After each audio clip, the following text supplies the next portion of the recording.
এই দাঁড়াও দাঁড়াও, এতগুলো ঢাক দেখে তোমরা অবাক হচ্ছ? চলো তোমাদেরকে বলেই দিই। তার আগে আমি আমার ইন্ট্রোটা দিয়ে নিই। হ্যালো সবাইকে, আশা করি তোমরা সবাই খুব ভালো আছো, আর আমিও খুব ভালো আছি। তো আমি তো পড়াতে বসেছিলাম, তো পড়িয়ে টড়িয়ে আমি একদম রেডি হয়ে বেরিয়ে গেছি। তো আজকে ছিল আমার মামার বাড়িতে কালী পুজো। তো আমি যে বেরিয়ে গেছি, বাসও পেয়েছিলাম, বাস পেয়ে তারপর বাসে একটুখানি জায়গাও পেয়ে গেছিলাম। তো জাস্ট 15 মিনিটের রাস্তা আমি চলে আসছি, আর এতগুলো গাড়ি ছিল যে আমি পারই হতে পারছিলাম না, সেটাই বলছিলাম। তো চলো, এবার তো আমি পার হয়ে গেছি, কিন্তু পার হয়ে এই যে রাস্তা এতটা অন্ধকার মামা বাড়ির যে কী বলবো। তারপর ফোনে ফ্ল্যাশ জ্বালিয়ে যেতে হয়েছে। তো চলো যাওয়া যাক এখন মামাবাড়িতে। মামাবাড়ি ওই যে চলে এসেছি, দেখো প্যান্ডেল দেখা যাচ্ছে। তো মামাবাড়িতে ঢুকেই দেখি মা পুজোর কাজ করছে, ওপাশে দিদারা করছে, সবাই মিলে পুজোর কাজে ব্যস্ত। তা আমি একটু ঘরে চলে গেলাম, ঘরে গিয়ে দেখি মন এদিকে রেডি হচ্ছে। তো আমিও একটু আয়নাতে মুখটুক দেখে একটু ঠিকঠাক করে নিলাম, কারণ কি ঠাকুরও চলে এসছে, আমাদের ঠাকুর আনতে যেতে হবে।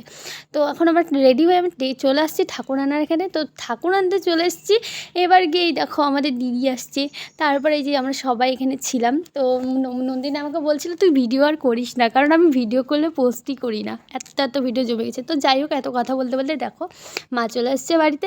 তো চলো যাওয়া যাক এবার বাড়িতে। এবার এই দেখো আমাদের মাকে বাড়িতে নিয়ে আসা হয়ে গেছে। এবার এখানে এত সুন্দর ঢাক পাচ্ছিল যে কী বলবো, মনকে আলাদা শান্তি, মানে ঢাকের আওয়াজ শুনলেই না একটা আলাদাই ইয়ে লাগে।